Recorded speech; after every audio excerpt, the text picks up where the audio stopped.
Good morning friends, welcome back to our channel. As we know, we have started our new chapter that is about some applications of trigonometry. Today we are about lecture number 3, question number 7 of exercise 9.1. Friends, look at here what is given here. From the point on the ground के कोई point से the angle of elevation of the bottom and top of a transmission tower fixed at the top of a 20-meter high building are 45 and 60 respectively. Then find the height of the tower. Friends 20 metre height वाली building के ऊपर, मानो कि building है उसके ऊपर एक tower fix करना है और टावर के टॉप और बॉटम से ग्राउंड के पॉइंट के साथ जो एंगल ऑफ एलिवेशन जो बन रहा है रिस्पेक्टिव, वो आपको दिया है 45 एंड 60. तो आपने जो टावर फिक्स किया है बिल्डिंग के टॉप पे, उसकी हाइट फाइंड करने को बोल रहा है. देखते हैं, फिगर बनाएंगे तो बनाएंगे पता चल जाएगा क्या बोला है. Suppose this is 20 metre high building, this is the ground level. Okay, मानो कि यहां से मैंने एक टावर फिक्स कर दिया टावर के टॉप, बिल्डिंग के टॉप पे. नाम दे दो ए बी सी. बी सी क्या है? बिल्डिंग है. बी सी क्या है फ्रेंड्स? बिल्डिंग. और उसकी हाइट कितनी है? 20 मीटर. बिल्डिंग के सर पे, मतलब टॉप ऑफ द बिल्डिंग, मैंने ए बी एक टावर फिक्स किया है, मतलब ऊपर लगाना है. और टावर का टॉप ये और टावर का बॉटम ये है. तो टावर के टॉप और बॉटम का ग्राउंड लेवल के साथ जो एंगल ऑफ एलिवेशन और डिप्रेशन है वो आपको बोल दिया है 45 एंड 60. तो देख लेते हैं. पहला angle elevation of the bottom and top. तो पहला जो है वो 45, वो बॉटम वाला है. तो टावर के बॉटम से ग्राउंड पॉइंट के साथ जो एंगल बन रहा है वो 45 है. यहां पे लिखा हुआ है, देख सकते हैं. The angle of elevation of the bottom वाला है वो 45 and top of the transmission tower, top से जो एंगल बन रहा है वो 60 है. Right. Then find the height of the tower, मतलब ए बी की हाइट फाइंड करनी है, जिसको मैं एच कहता हूं. ठीक है. बिल्डिंग की हाइट आपके पास है, that is about 20 metre, and we are asked to find the height of the transmission tower which is fixed on the top of the building. Here AB is a fixed tower and BC is a building which is about 20 meter high. तो friends दो angle है, एक building की height हमें मालूम है, ये तो हमें फाइंड करना है. तो ये जो है ना A B C D, C D हमें पता नहीं है, तो मान लेते हैं सी डी को x मीटर मान लेते हैं. ठीक है. तो लिखते हैं suppose C D equal to X meter. A B कितना है? h meter. B C given है, height of the building that is 20 meter. इतना गिवन है फ्रेंड्स. आपको ए बी फाइंड करना है. तो क्या करेंगे? दो एंगल दिया हुआ 45 एंड 60. तो देखिए, एक अगर अब मैं 10 45 लेता हूं तो 10 में अपोजिट एंड एडजेसेंट. अब अपोजिट साइड मेरे पास है और ये साइड इसमें आ जाएगी. और 10 45 की वैल्यू आई थिंक 1 होती है. 10 45 लेने से मुझे यहां पे जो अननोन टर्म x है उसकी वैल्यू मिल जाएगी. राइट. फिर ये x की वैल्यू अगर मिल जाती है तो इसके बाद में 60 है मेरा पूरा एंगल, उसको मैं 10 60 लगाता हूं. तो 10 60 लगाता हूं तो 10 60 का सामने वाला साइड कौन सी बनेगी? ए सी पूरी बनेगी और एडजेसेंट बनेगी सी. तो दो बार हमें 10 रेशियो लगाना है, 10 45 और एक 10 60. इजीली आंसर आ जाएगा. Let we consider triangle BCD. BCD consider करते हैं फ्रेंड्स, तो 45 एंगल है. तो सपोज tan थीटा का फॉर्मूला क्या है? tan theta it is nothing but opposite by adjacent. Right.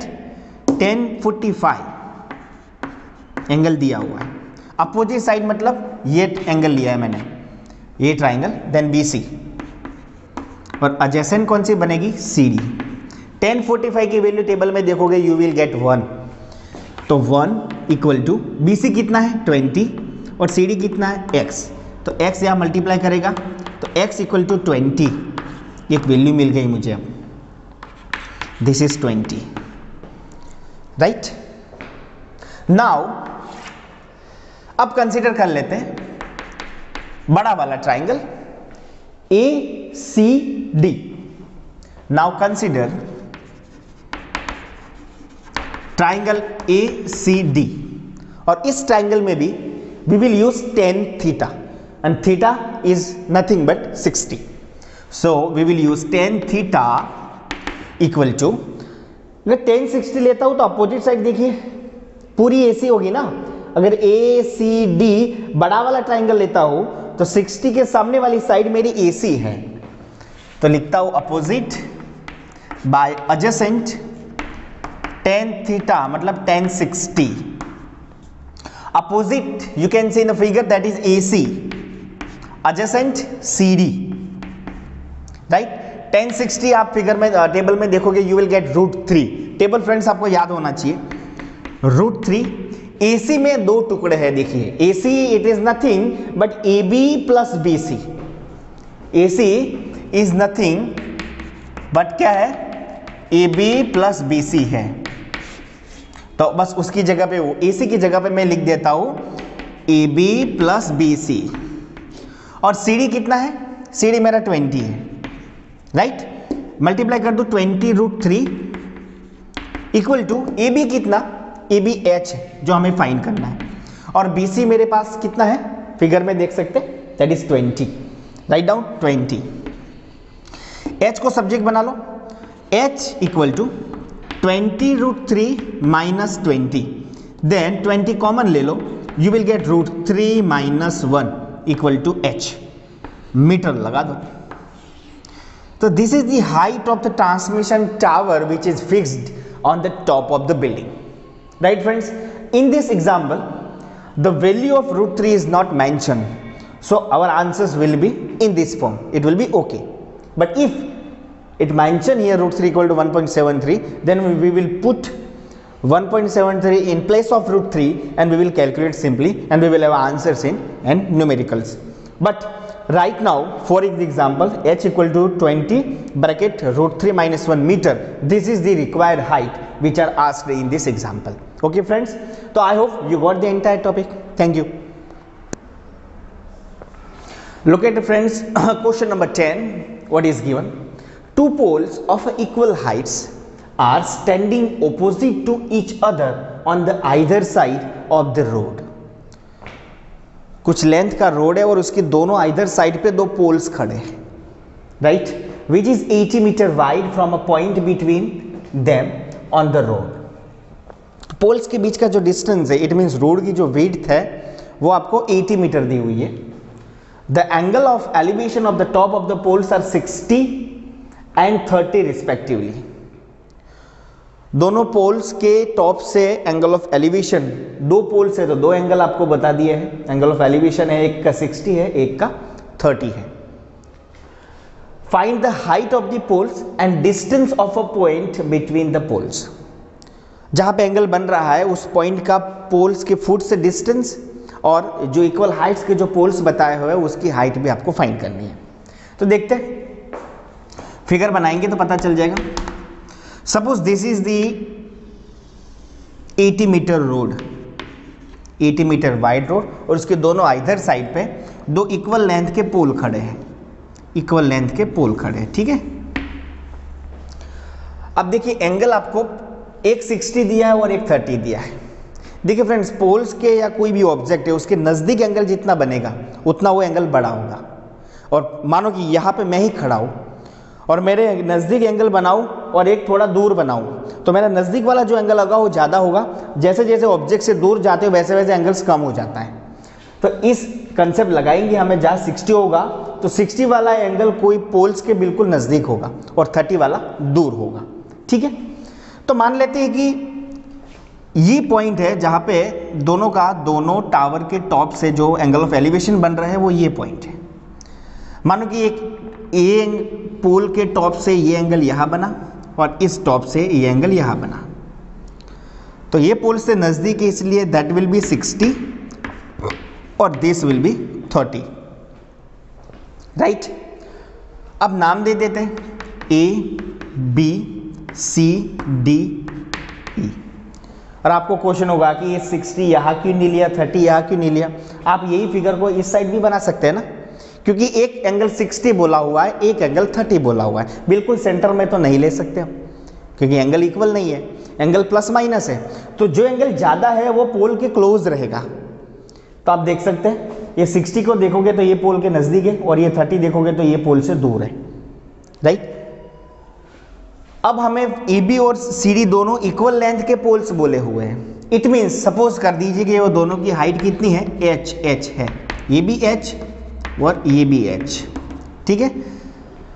और ये पॉइंट C है, थोड़ा दूर लिख देता हूँ 80 मीटर, ये पॉइंट C है जिसका डिस्टेंस आपको पोल से फाइंड करना है। मानो कि आप ये पोल से फाइंड कर लो या तो ये पोल से फाइंड कर लो, ठीक है। तो मान लो कि CD जो जितना डिस्टेंस है उसको मैं x मीटर मान लेता हूँ, और टोटल मेरा 80 मीटर है, वो गिवन है। टोटल BD कितना है, 80। इसमें से मैंने CD x मीटर सपोज कर लिया। मानो कि CD 10 है तो बचा हुआ BC कितना होगा, 70 होगा ना, क्योंकि टोटल 80 है। तो जो आप सपोज करते हो वो 80 में से माइनस होगा। तो यहाँ पे मैंने x सपोज किया है, इट मीन्स BC कितना होगा, 80 माइनस x। ये हटा देता हूँ, BC कितना होगा, 80 माइनस x, बिकॉज CD मैंने x सपोज किया है, राइट। बस इतनी चीज़ें हमारे पास है, और हमें फाइंड करना है वैल्यू ऑफ CD, मतलब distance of point from the poles, foot of the poles, it means CD, and the height of the poles. ये दो चीज़ें हमें फाइंड करनी है, और हमारे पास दोनों एंगल है, एक 30 और एक 60। तो फ्रेंड्स देखिए इस एग्जांपल में 2 बार tan थीटा लगाएंगे, आंसर आराम से आ जाएगा। देखते हैं, पहले यहां से शुरुआत करते हैं, ये छोटे ट्राइंगल से EDC, कंसीडर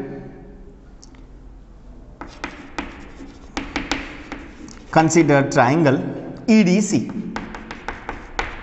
EDC के लिए tan थीटा लगाइए, तो tan थीटा 60 लेना, थीटा ये है, तो अपोजिट साइड कौन सी बनेगी, ED, और अब एडजेसेंट साइड CD। tan मतलब कितना है, 60, और ED कितना बनेगा, ED h है, और CD कितना है, x। tan 60 की वैल्यू √3, तो h बाई x, इसमें से x को सब्जेक्ट बना लो, तो कितना होगा, h बाई √3, ओके। और tan 60 1/√3, ओके। अब चलते हैं, now consider triangle ABC, consider triangle ABC। For this triangle also use tan 30।